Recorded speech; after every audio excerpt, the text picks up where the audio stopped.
ओम शांति। 24 जनवरी 2026 के ईश्वरीय महावाक्य है।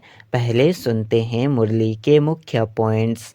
बाबा ने कहा, बाप जो पढ़ाई पढ़ाते हैं वह सिर्फ स्वयं के लिए नहीं बल्कि सबको देने के लिए है।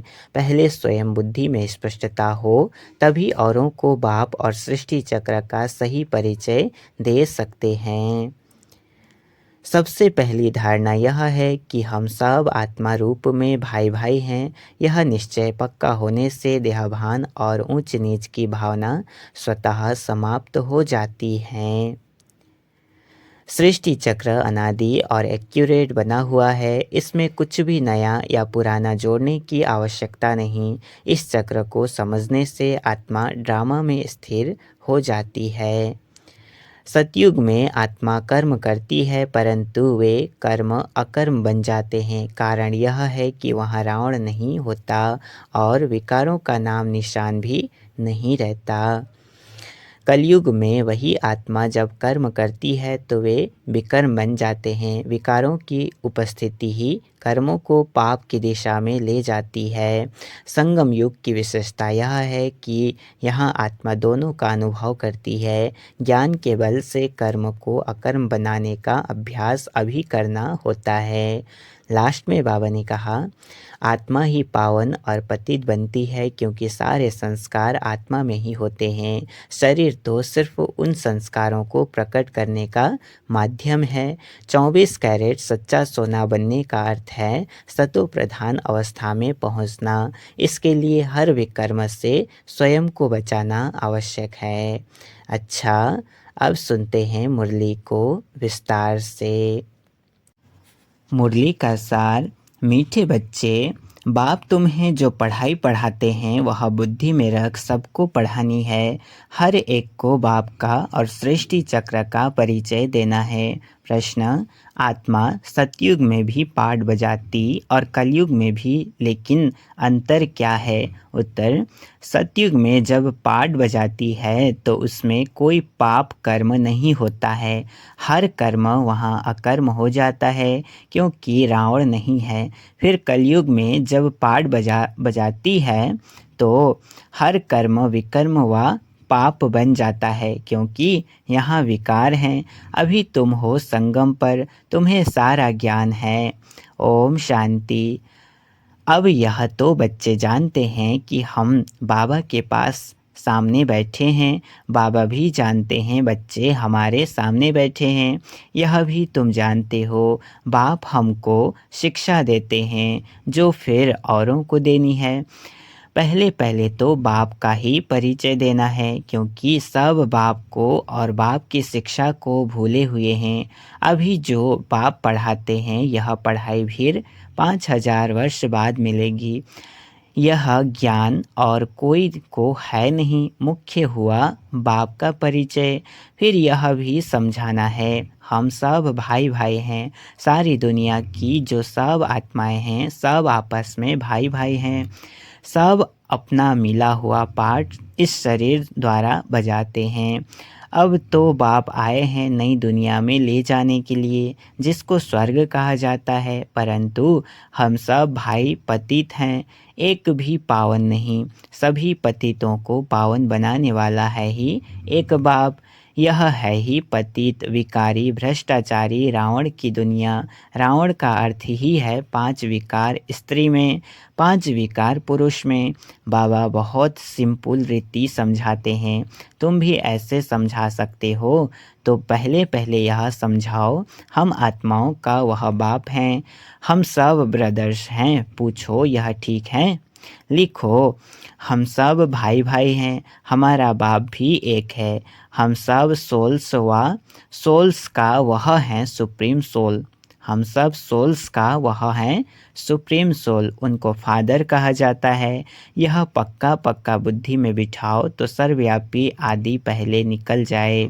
अल्फ पहले पढ़ना है। अल्फ पहले पढ़ना है। बोलो यह अच्छी रीति बैठ लिखो। आगे सर्वव्यापी कहता था, अब समझता हूँ कि सर्वव्यापी नहीं है। हम सब भाई भाई हैं, सब आत्माएं कहती हैं गॉड फादर परम पिता। पहले तो यह निश्चय बिठाना है कि हम आत्मा हैं, परमात्मा नहीं है। न हमारे में परमात्मा व्यापक हैं, सब में आत्मा व्यापक है। आत्मा शरीर के आधार से पाठ बजाती है, यह पक्का कराओ। अच्छा, फिर वह बाप सृष्टि के आदि मध्य अंत का ज्ञान भी सुनाते हैं। और तो कोई भी जानते नहीं कि इस सृष्टि चक्र की एज कितनी है। बाप ही टीचर के रूप में बैठ समझाते हैं। लाखों वर्ष की तो बात ही नहीं, यह चक्र अनादि एक्यूरेट बना बनाया है, इसको जानना पड़े। सतयुग त्रेता पास्ट हुए, नोट करो। उसको कहा जाता है स्वर्ग और सेमी स्वर्ग, जहाँ देवी देवताओं का राज्य चलता है। वह 16 कला, वह 14 कला। धीरे धीरे कलाएं कम होती जाती हैं। दुनिया पुरानी तो ज़रूर होगी ना। सतयुग का प्रभाव बहुत भारी है, नाम ही है स्वर्ग, हेवन। नई दुनिया, उसकी ही महिमा करनी है। नई दुनिया में है ही एक आदि सनातन देवी देवता धर्म। पहले बाप का परिचय, फिर चक्र का परिचय दिया जाता है। चित्र भी तुम्हारे पास हैं, निश्चय कराने के लिए। यह सृष्टि का चक्र फिरता रहता है। सतयुग में लक्ष्मी नारायण का राज्य था, त्रेता में राम सीता का। यह हुआ आधा कल्प, 2 युग पास्ट हुए। फिर आता है द्वापर कलयुग। द्वापर में रावण राज्य, देवता वाम मार्ग में चले जाते हैं तो विकार की सिस्टम बन जाती है। सतयुग त्रेता में सब निर्विकारी रहते हैं। एक आदि सनातन देवी देवता धर्म रहता है। चित्र भी दिखाना है, ओरली भी समझाना है। बाप हमको टीचर बन ऐसे पढ़ाते हैं। बाप अपना परिचय खुद ही आकर देते हैं। खुद कहते हैं मैं आता हूँ पतितों को पावन बनाने, तो मुझे शरीर जरूर चाहिए, नहीं तो बात कैसे करूँ। मैं चैतन्य हूँ, सत्य हूँ और अमर हूँ। आत्मा सतो रजो तमो में आती है, आत्मा ही पावन और पतित बनती है। इसलिए कहा जाता है पतित आत्मा पावन आत्मा। आत्मा में ही सब संस्कार हैं। पास्ट के कर्म व विकर्म का संस्कार आत्मा ले आती है। सतयुग में विकर्म होता ही नहीं। कर्म करते हैं, पाठ बजाते हैं, परंतु वह कर्म अकर्म हो जाता है। गीता में भी अक्षर है। अभी तुम प्रैक्टिकल में समझ रहे हो, जानते हो बाबा आया हुआ है पुरानी दुनिया को बदलने, नई दुनिया बनाने। जहाँ कर्म अकर्म हो जाते हैं उसको ही सतयुग कहा जाता है। और फिर जहाँ सब कर्म विकर्म होते हैं उसको कलयुग कहा जाता है। तुम अभी हो संगम पर, बाबा दोनों तरफ की बात समझाते हैं। सतयुग त्रेता तो है पवित्र दुनिया, वहाँ कोई पाप होता नहीं। जब रावण राज्य शुरू होता है तब ही पाप होते हैं, वहाँ विकार का नाम नहीं होता। चित्र तो सामने है, राम राज्य और रावण राज्य। बाप समझाते हैं यह पढ़ाई है, बाप के सिवाय और कोई नहीं जानता। यह पढ़ाई तो तुम्हारी बुद्धि में रहनी चाहिए। बाप भी याद आता है, चक्र भी बुद्धि में आ जाता है, सेकंड में सब याद आ जाता है। वर्णन करने में देरी लगती है। इनके तीन फाउंटेन हैं। झाड़ ऐसा होता है, बीज और झाड़ सेकंड में याद आ जाएंगे। यह बीज फलाने झाड़ का है, ऐसे इनसे फल निकलता है। यह बेहद का मनुष्य सृष्टि रूपी झाड़ कैसे है, इनका राज तुम समझाते हो। बच्चों को सारा समझाया है। आधा कल्प डिनास्टी कैसे चलती है, फिर रावण राज्य होता है, तो जो सतयुग त्रेतावासी हैं वही द्वापरवासी बनते हैं। झाड़ वृद्धि को पाता रहता है। आधा कल्प के बाद रावण राज्य होता है, विकारी बन जाते हैं।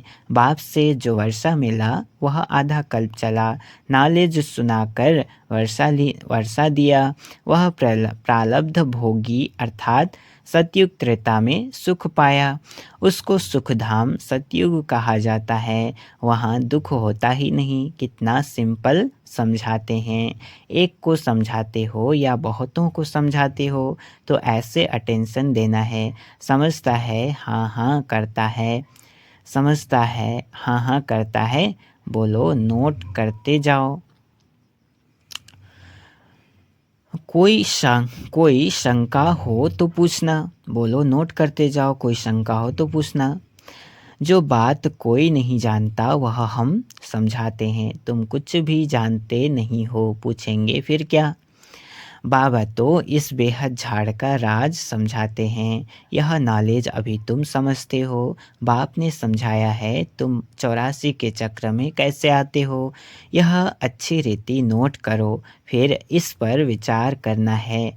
जैसे टीचर ऐसे निबंध देते हैं फिर घर में जाकर रिवाइज कर आते हैं ना, तुम भी यह नॉलेज देते हो। फिर देखो क्या होता है। पूछते रहो, एक एक बात अच्छी रीति समझाओ। बाप टीचर का कर्तव्य समझाकर फिर गुरु का समझाओ। उनको बुलाया ही है कि आकर हम पतितों को पावन बनाओ। आत्मा पावन बनती है तो फिर शरीर भी पावन मिलता है। जैसा सोना वैसा जेवर बनता है। 24 कैरेट का सोना उठाएंगे, खाद नहीं डालेंगे तो जेवर भी ऐसे सतो प्रधान बनेंगे। अलाय डालने से तमो प्रधान बन पड़े हैं। अलाय डालने से तमो प्रधान बन पड़े हैं। पहले पहले भारत 24 कैरेट पक्के सोने की चिड़िया था, अर्थात सतो प्रधान नई दुनिया थी। फिर तमो प्रधान बनी है। सतो से फिर तमो प्रधान बनी है। यह बाप ही समझाते हैं और कोई मनुष्य गुरु लोग नहीं जानते। बुलाते हैं आकर पावन बनाओ, सो तो गुरु का काम है। वानप्रस्थ अवस्था में मनुष्य गुरु करते हैं। बाकी वाणी से परे स्थान तो है इनकॉर्पोरियल वर्ल्ड जहाँ आत्माएं रहती हैं। यह है कॉर्पोरियल वर्ल्ड। दोनों का यह मेल है। वहाँ तो शरीर है नहीं, वहाँ कोई कर्म नहीं होता है। वहाँ कोई कर्म नहीं होता है। बाप में तो सारी नॉलेज है। ड्रामा प्लान अनुसार उनको कहा ही जाता है नॉलेजफुल। वह चैतन्य सत्य चित आनंद स्वरूप होने के कारण उनको नॉलेजफुल कहा जाता है। बुलाते भी हैं हे पतित पावन नॉलेजफुल शिव बाबा। उनका नाम सदैव शिव ही है। बाकी आत्माएं सब आती हैं पाठ बजाने तो भिन्न भिन्न नाम धारण करती हैं। बाप को बुलाते हैं परंतु उनको कुछ भी समझ नहीं रहती। जरूर भाग्यशाली रथ भी होगा जिसमें बाप प्रवेश कर तुमको पावन दुनिया में ले जाएं। तो बाप समझाते हैं मीठे मीठे बच्चों, मैं उनके तन में आता हूँ जो बहुत जन्मों के अंत में हैं। पूरा 84 जन्म लेते हैं। भाग्यशाली रथ पर आना पड़ता है। पहले नंबर में तो हैं श्री कृष्ण, वह हैं नई दुनिया का मालिक। फिर वही नीचे उतरते हैं, गोल्डन से सिल्वर कॉपर आयरन एज में आकर पड़ते हैं। अभी फिर तुम आयरन से गोल्डन बन रहे हो। बाप कहते हैं सिर्फ मुझ अपने बाप को याद करो। जिसमें प्रवेश किया है उनकी आत्मा में तो जरा भी नॉलेज नहीं थी। इनमें मैं प्रवेश करता हूँ, इसलिए इनको भाग्यशाली रथ कहा जाता है। नहीं तो सबसे ऊंच तो यह लक्ष्मी नारायण हैं। इनमें प्रवेश करना चाहिए परंतु उनमें परमात्मा प्रवेश नहीं करते, इसलिए उनको भाग्यशाली रथ नहीं कहा जाता है। रथ में आकर पतितों को पावन बनाना है तो जरूर कलयुगी तमो प्रधान होगा ना। खुद कहते हैं मैं बहुत जन्मों के अंत में आता हूँ। गीता में भी अक्षर एक्यूरेट है। गीता को ही सर्वशास्त्रमयी शिरोमणि कहा जाता है। इस संगम युग पर ही बाप आकर ब्राह्मण कुल और देवता कुल स्थापन करते हैं।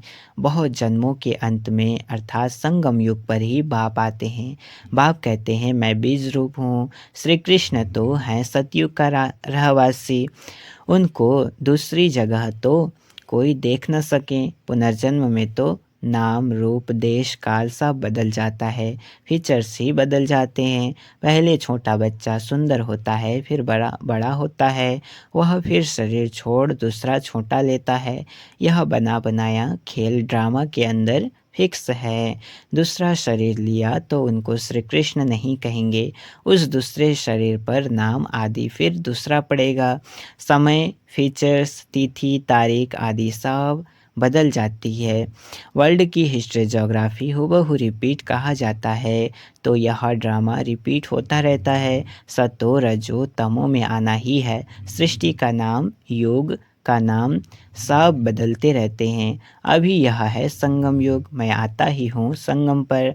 मैं तुमको सारी दुनिया की हिस्ट्री ज्योग्राफी सत्य बताता हूँ, आदि से लेकर अंत तक, और कोई भी जानता ही नहीं। सतयुग की आयु कितनी थी यह पता न होने कारण लाखों वर्ष कह देते हैं। अभी तुम्हारी बुद्धि में सब बातें हैं। तुम्हें अंदर में यह पक्का करना है कि बाप टीचर सद्गुरु है, जो फिर से सतो प्रधान बनने के लिए बहुत अच्छी युक्ति बताते हैं। गीता में भी है, देह सहित देह के सब धर्म छोड़ अपने को आत्मा समझो। वापिस अपने घर जरूर जाना है। भक्ति मार्ग में कितनी मेहनत करते हैं भगवान पास जाने के लिए। वह है मुक्ति धाम, कर्म से मुक्त।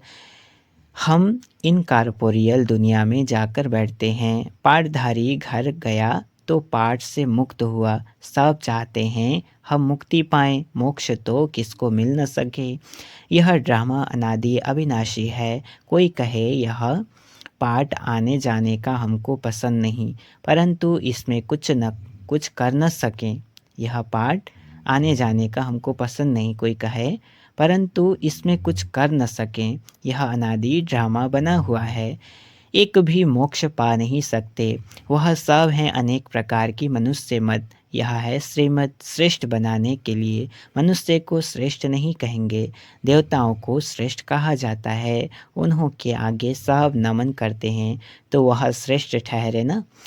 श्री कृष्ण देवता हैं, बैकुंठ का प्रिंस। वह यहाँ कैसे आएगा? न उसने गीता सुनाई। शिव के आगे जाकर कहते हैं हमको मुक्ति दो। वह तो कभी जीवन मुक्त जीवन बंध में आते ही नहीं, इसलिए उनको पुकारते हैं मुक्ति दो। जीवन मुक्ति भी वह देते हैं। अच्छा, मीठे मीठे सिकिलधे बच्चों प्रति माता पिता बाप दादा का याद प्यार और गुड मॉर्निंग। रूहानी बाप की रूहानी बच्चों को नमस्ते। हम रूहानी बच्चों की रूहानी माता पिता बाप दादा को याद प्यार और गुड मॉर्निंग। नमस्ते नमस्ते नमस्ते। शुक्रिया बाबा, शुक्रिया। धारणा के लिए मुख्य सार है। पहला पॉइंट, हम सब आत्मा रूप में भाई भाई हैं। यह पाठ पक्का करना और कराना है। अपने संस्कारों को याद से संपूर्ण पावन बनाना है। दूसरा, 24 कैरेट सच्चा सोना सतो प्रधान बनने के लिए कर्म अकर्म विकर्म की गुह्य गति को बुद्धि में रख अब कोई भी विकर्म नहीं करना है। वरदान आज का, घबराने की डांस छोड़ सदा खुशी की डांस करने वाले मास्टर नॉलेजफुल भव। क्या कहा? घबराने की डांस छोड़ सदा खुशी के डांस करने वाले मास्टर नॉलेजफुल भव। विस्तार, जो बच्चे मास्टर नॉलेजफुल हैं वह कभी घबराने के डांस नहीं कर सकते। सेकंड में सीढ़ी नीचे, सेकंड में ऊपर। अब यह संस्कार चेंज करो तो बहुत फास्ट जाएंगे। सिर्फ मिली हुई अथॉरिटी को, नॉलेज को, परिवार के सहयोग को यूज करो। बाप के हाथ में हाथ देकर चलते रहो तो खुशी के डांस करते रहेंगे। घबराने की डांस हो नहीं सकती, लेकिन जब माया का हाथ पकड़ लेते हो तो वह डांस होती है। स्लोगन है, जिनका संकल्प और कर्म महान है वही मास्टर सर्वशक्तिमान है। जिनका संकल्प और कर्म महान है वही मास्टर सर्वशक्तिमान है। अव्यक्त इशारे, इस अव्यक्ति मास में बंधन मुक्त रह जीवन मुक्त स्थिति का अनुभव करो। मास्टर त्रिकालदर्शी बनकर हर कर्म, हर संकल्प करो व वचन बोलो तो कोई भी कर्म व्यर्थ व अनर्थ वाला नहीं हो सकता। त्रिकालदर्शी अर्थात साक्षीपन की स्थिति में स्थित होकर इन कर्मेंद्रियों द्वारा कर्म करेंगे तो कर्म के वशीभूत नहीं होंगे। सदा कर्म और कर्म के बंधन से मुक्त बन अपनी ऊंची स्टेज को प्राप्त कर लेंगे। अच्छा, ओम शांति।